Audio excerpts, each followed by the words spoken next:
இந்த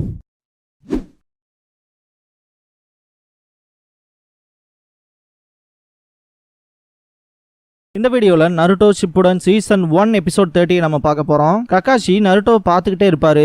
நருட்டோக்கு first tail வர ஆரம்பிக்கும். என்னது அது அப்படின்னு சொல்லி டெய்டரா தூரத்துல இருந்து நருட்டோவை பார்த்துட்டு இருப்பான். நருட்டோ இப்படி டிரான்ஸ்ஃபார்ம் ஆகிறத பார்த்த ககாஷி இதை பத்தி தான் ஜிராயா என்கிட்ட சொன்னாரா அப்படின்னு திங்க் பண்ணுவாரு.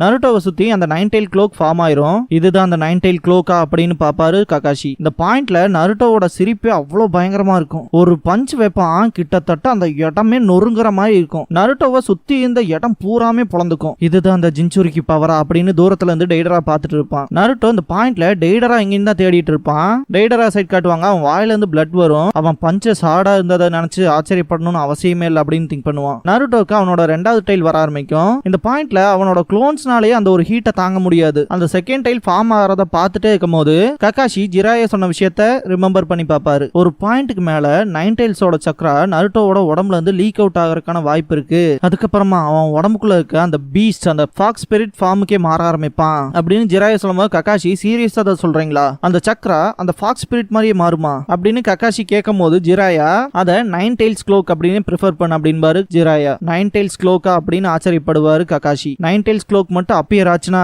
நீ கண்டிப்பா ஜாக்கிரதையா இருக்கணும் அப்படின்னு ஜிராயா சொல்லும் போது ஷாக் ஆவாரு ககாஷி. நல்லா கேட்டுக்க, ஒரு டெயில் வரும்போதே அவனை ஸ்டாப் பண்ணிரு, இல்லைன்னா மோசமான விஷயங்களை எல்லாம் சந்திக்க வேண்டிய நிலைமை வந்துடும் அப்படின்பாரு ஜிராயா. ககாஷி அதை திங்க் பண்ணிட்டு நருட்டோவை பாப்பாரு. நருட்டோ செம்ம வல்கரா இருப்பான். அவன் வைக்கிற ஒவ்வொரு பஞ்சுக்குமே அந்த பவர்ங்கிறத நம்மளால ஒரு மெஷர் பண்ணி சொல்ல முடியாத அளவுக்கு இருக்கும். ஓப்பனிங் சாங் முடிஞ்சதுக்கு அப்புறமா ஏஸ்தட்டிக்ஸ் ஆஃப் அன் இன்ஸ்டன்ட் அப்படிங்கிற இந்த எபிசோடோட டைட்டில் போட்டு ஸ்டார்ட் பண்றாங்க. நருட்டோ பஞ்ச் வச்ச இடத்த சுத்தி பயங்கர புழுதியா இருக்கும். ககாஷிக்கு பக்கத்துல இருக்க க்ளோன்னால அந்த ஹீட்டை தாங்க முடியாம டிசப்பியர் ஆயிரும். ஆரம்பிச்சிச்சு அப்படின்பாரு ககாஷி. டெய்டரா சிரிச்சுக்கிட்டே இது எல்லாத்தையும் பார்த்துட்டு இருப்பான். 9 டைல்ஸ் க்ளோக்ல இருக்க நருட்டோ கிட்ட ககாஷி வந்துட்டு கொஞ்சம் பொறுமையா இரு நருட்டோ அப்படின்பாரு. நருட்டோ செம்ம கோவத்துல இருப்பான்.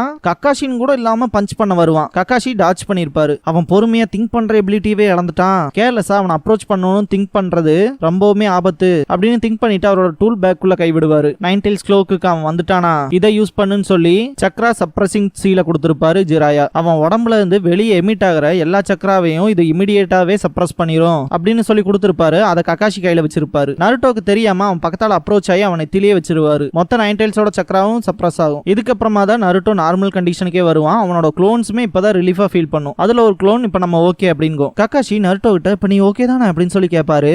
9 டைல்ஸோட க்ளோக்ல வெறும் 2 டைல் ஃபார்ம் ஆனதுக்கு இப்படிப்பட்ட இம்பாக்ட் நடந்திருக்கும். இதை சுத்தி வர ககாஷி பார்த்துட்டு மாஸ்டர் ஜிராயா இதை விட மோசமா ஏதாச்சும் பார்த்திருப்பாரான்னு திங்க் பண்ணுவாரு. இது எல்லாத்தையுமே தூரத்துல இருந்து டெய்டரா பார்த்துட்டு இருப்பான். யாரும் நம்ம கிட்ட அப்ரோச் ஆகுறாங்கன்னு சொல்லி திங்க் பண்ணும்போது பார்த்தா சக்குரான்ச்சியோ வந்திருப்பாங்க. எப்படியோ உங்களை பார்த்துட்டோம் அப்படின்பா சக்குரா.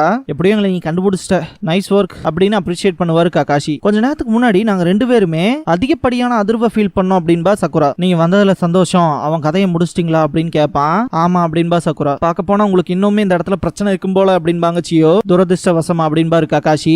காராக்கு என்னாச்சுன்னு கேட்பாங்க சியோ. நருட்டோனால எதுவுமே பேச முடியாது. அவன் கண்ணை காட்டுற டைரக்ஷன் சைட் பார்த்துட்டு அது சரி அப்படின்பாங்க சியோ. சாசோரி இந்த சின்ன பொண்ணு கிட்டையும் அந்த வயசான கிழவி கிட்டையும் தோத்துட்டாங்க விஷயத்தை இப்ப வரைக்குமே என்னால நம்பவே முடியல அப்படின்ட்டு செம கடுப்போட பார்த்துட்டு இருப்பான் டெய்டரா. இந்த பாயிண்ட்ல சாசோரி வந்து ஃபியூச்சர் வரைக்குமே ரிமைனா இருக்கக்கூடிய ஆர்ட்ஸ் தான் எட்டர்னல் பியூட்டின்னு சொல்லுவாங்கன்னு சொல்லியிருப்பான் இல்லையா. அது எல்லாத்தையுமே நக்கல் பண்ணிட்டு இப்படி சாகிறது தானா இருந்தாலுமே ஆர்டிஸ்டனா ஒரு சில இடங்கள்ல சொதப்பியாச்சு அப்படின்னு சொல்லிட்டு இந்த இடத்துல இருந்து எஸ்கேப் ஆகிறதுக்கு பின்னாடி வந்து பார்த்தா டீம் காய் நிக்கும். நல்ல வேலை செஞ்ச நெஜி அப்படின்பாரு காய். இதெல்லாம் குழந்தைய விளையாட்டு அப்படின்ட்டு நெஜி சிரிப்பான். புரிஞ்சு அது பியாக்குகான் தானே, லீஃபோட ஒரு கெக்கே கென்காய் ஷரிங்கான் மாதிரியே அப்படின்ட்டு சிரிப்பான் டெய்டரா. இதுக்கப்புறமா என்னோட பிளைண்ட் ஸ்பாட்டை அந்த கண்களை யூஸ் பண்ணி தான் அப்ரோச் பண்ணி வந்தையா அப்படின்னு சிரிச்சுக்கிட்டு இட்டாச்சியோட ஷரிங்கான்ல இருந்து இது எவ்வளவு டிஃபரெண்டா இருக்குன்னு பார்க்கலாம் அப்படின்னு சொல்லிட்டு எக்ஸைட் ஆவான் டெய்டரா. ஆனா ஃபர்ஸ்ட் நான் இந்த சிச்சுவேஷன்ல இருந்து எஸ்கேப் ஆகணும்னு நினைக்கிறேன் அப்படின்னு டெய்டரா சொல்லும் போது லீஃபோட ஸ்ட்ராங்கஸ்ட் டீமான டீம் காய் இங்க இருக்கு, உன்னால அவ்வளவு ஈஸியா எஸ்கேப் ஆக முடியாது அப்படின்ட்டு காய் சிரிப்பாரு. எக்ஸாக்டா அப்படின்னு லீ சொல்லிட்டு 4 பேருமே தயாராவாங்க ஃபைட் பண்றதுக்கு. டெய்டரா சிரிச்சுட்டு இந்த இடத்த விட்டு எஸ்கேப் ஆகிறதுக்கு ட்ரை பண்ணுவான். இந்த பாயிண்ட்ல ஃபைட் ஸ்டார்ட் ஆயிருக்கும். சவுண்ட் கேட்டுட்டு எல்லாருமே திரும்பி பார்ப்பாங்க. அது டீம் காய் அப்படின்பாரு ககாஷி. டெய்டராலாம் வாயில ஒரு குணாயை வச்சுட்டு ஃபைட் பண்ணுவான். கிட்டத்தட்ட 2 கை இல்லாம 4 பேர்த்த சமாளிச்சுட்டு இருப்பான் டெய்டரா. 10 அவளோட ஷுரிகன்ஸ் அட்டாக்லாம் பண்ணும்போது பரவாயில்ல அப்படின்ட்டு எஸ்கேப் ஆவான். காய் சென்சே சிவியர் லீஃப் ஹரிகேன் பண்ணுவாரு. அதுல இருந்து எஸ்கேப் ஆயிருவான். வெறும் கால்கள் இவங்களால இந்த இடத்த விட்டு தப்பிக்க முடியாது போல இருக்கே அப்படின்னு திங்க் பண்ணிட்டே ஓடிட்டு இருக்கும்போது முன்னாடி லீ அப்பியர் ஆவான். இங்க வாடா அப்படின்னு சொல்லிட்டு அட்டாக் பண்ண போவான். செம வெறித்தனமா அட்டாக்ஸ் வைப்பான் லீ. எல்லாத்துலயுமே எஸ்கேப் ஆவான் டெய்டரா. நெஜி 8 ட்ரைகிராம்ஸ் அப்படின்பா.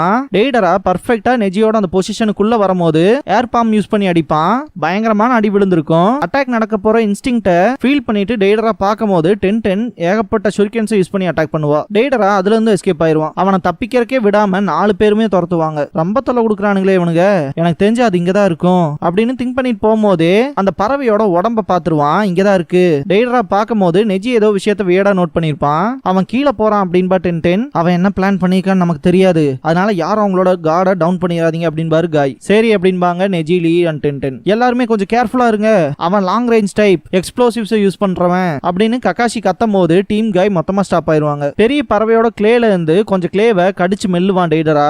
நான் உங்களுக்கு என்னோட அல்டிமேட் ஒர்க் ஆஃப் ஆர்ட் காட்டுறேன் அப்படின்னு சொல்லிட்டு அவன் வாயில மென்னுட்டு இருந்த அந்த கிளேவை முழுங்கிடுவான். டெய்டராவோட உடம்பு அங்கங்க வீங்க ஆரம்பிக்கும். நெஜி பியாக்குகான யூஸ் பண்ணி பார்த்துட்டு அவனோட மொத்த சக்கராவையும் ஒரே ஸ்பாட்ல கான்சென்ட்ரேட் பண்றான் அப்படின்னு ரொம்பவுமே ஷாக் ஆயிட்டு எல்லாருமே முதல் வேலை இங்க இருந்து தப்பிச்சு ஓடிடுங்க அப்படின்னு கத்துவா நெஜி. எல்லாருமே ஷாக் ஆவாங்க.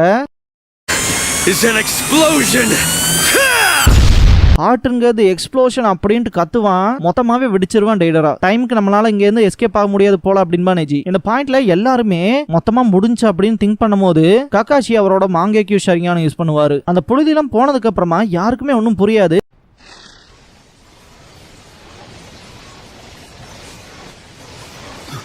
காய் இங்க என்னதான் நடந்துச்சு அப்படின்னு கேட்பாரு. எல்லாருமே ஷாக்ல தான் இருப்பாங்க. இங்க என்ன நடந்துச்சுன்னு கூட தெரியாம பார்த்தா ககாஷி அவரோட காமு யூஸ் பண்ணி இன்டர் டைமென்ஷன்ல அனுப்பிச்சிருப்பாரு. கரெக்டான டைம்ல இது எப்படி ஒர்க் ஆயிடுச்சு அப்படின்னு ரொம்பவுமே மூச்சு வாங்கிட்டே சொல்லுவாரு ககாஷி ரொம்பவுமே எக்ஸாஸ்ட் ஆகி பின்னாடி விழ போகும்போது நருட்டோ தான் பிடிப்பான். நீங்க ஓகே தானான்னு கேட்பான். என் எதிரிகிட்ட இருந்து இந்த விஷயத்த கூட எதிர்பார்க்க முடியாம போயிருமா அப்படின்ட்டு சிரிப்பாரு காய். நீங்க என்ன பண்ணீங்க ககாஷி சென்சே அப்படின்னு கேட்பா சக்குரா. அந்த எக்ஸ்ப்ளோஷனை நான் மொத்தமா வேற டைமென்ஷனுக்கு அனுப்பிச்சிட்டேன் அப்படின்பாரு ககாஷி. இன்னொரு டைமென்ஷன்லயா அப்படின்ட்டு ஷாக்கோடவே சக்குரா கேட்பா. இதுதான் ஷரிங்கானோட விஷுவல் ஜுட்சுவா அப்படின்ட்டு ஆச்சரியமா பாப்பா நிஜி. இன்னுமே இங்க என்ன நடந்துச்சுன்னு தெரியல, மொத்தத்துல எனிமி தோத்துட்டான் இல்லையா 10 அப்படின்னு கேட்பான் லீ. எங்கிட்ட ஏன்டா கேக்குற அப்படின்பா 10. எல்லாத்தோட முக்கியமா நீங்க எல்லாரும் நல்லா தானே இருக்கீங்க அப்படின்னு கேட்பாரு ககாஷி. நருட்டோட க்ளோன்ஸ் காராவை தூக்கிட்டு வந்துட்டு சக்குரா கிட்ட ஹெல்ப் கேட்கும். சரின்னு தலையாட்டுவா. இதுக்கப்புறமா ஒரு ஓபன் ஸ்பேஸ்ல காராவை வச்சு ட்ரீட் பண்ணுவா சக்குரா. யாருக்கா இருந்தாலும் இறந்து போனவங்கள தொட்டு பார்க்கும் போதே தெரிஞ்சிடும் இல்லையா. நருட்டோ சக்குரான்னு கூப்பிடும் போது சக்குரா இதுக்கப்புறமா எதுவுமே பண்ண முடியாது அப்படிங்கிற மாதிரி தலையாட்டுவா. நருட்டோட கண்ணுலாம் ரொம்பவுமே துடிக்கும். சக்குரா காரா கிட்ட இருந்து எந்திரிச்சு வருவா. நருட்டோல அந்த பாயிண்ட்ல அழுதுருவான். எதுக்காக காராக்கு மட்டும் இப்படி ஆகுது, இவனோட மரணம் இப்படிதான் இருந்திருக்கணுமா, இவன் காசேகாகே இப்பதான் காசேகாகே ஆனா அப்படின்னு நருட்டோ கத்திட்டு இருக்கும் போது கொஞ்சம் பொறுமையா இரு நருட்டோ உசுமாக்கி அப்படின்னு சியோ சொல்லவும் வாய மூடு அப்படின்ட்டு நருட்டோ திரும்புவான். சான் ஷினோபிசான நீங்க காராவோட உடம்புக்குள்ள மட்டும் அந்த மாஸ்டர் போடாம இருந்தீங்கன்னா இதுல எதுவுமே நடந்திருக்காது.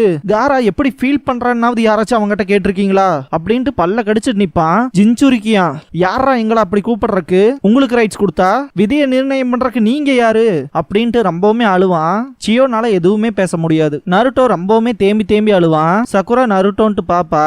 என்னால சாஸ்கேவையும் காப்பாத்த முடியல, அப்புறம் காராவையும் காப்பாத்த முடியல. கிட்டத்தட்ட 3 வருஷமா கஷ்டமான ட்ரைனிங் எடுத்தேன், ஆனா ஒன்னும் கூட மாறல அப்படின்ட்டு அழுவான். சியோ எந்திரிச்சு காரா பக்கத்தால போவாங்க.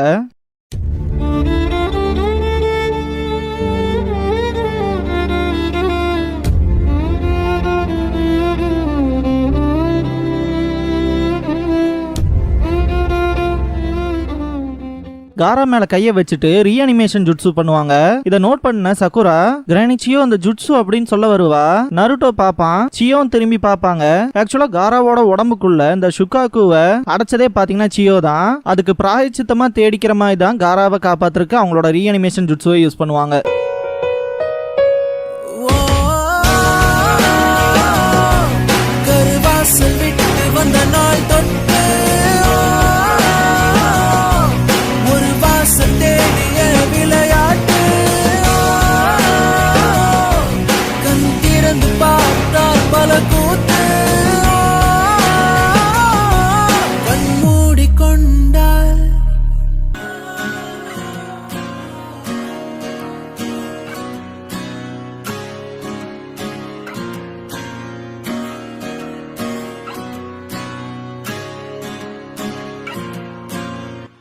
க்ளோசிங் சாங் முடிஞ்சதுக்கு அப்புறமா த லெகசி அப்படிங்கிற எபிசோட தான் நம்ம நெக்ஸ்ட் பார்க்க போறோம் அப்படின்பா நருட்டோ. இதுக்கப்புறமா நிஞ்சா ஸ்கூல் ஸ்பெஷல் கிளாஸ்ங்கிற டைட்டில் போடுவாங்க. ககாஷி லீஃப் வில்லேஜுக்குள்ள அந்த 9 tails அட்டாக் பண்ணுச்சு இல்லையா, சோ அதை பத்தி தான் பார்க்க போறோம் அப்படின்பாரு. இதோட பேரு 9 tail fox. இந்த கிரியேச்சர் பத்தி யாருக்குமே தெரியாது, ஒரு லெஜெண்ட். எதுக்காக அட்டாக் பண்ணுச்சுன்னு கூட யாருக்குமே தெரியாது.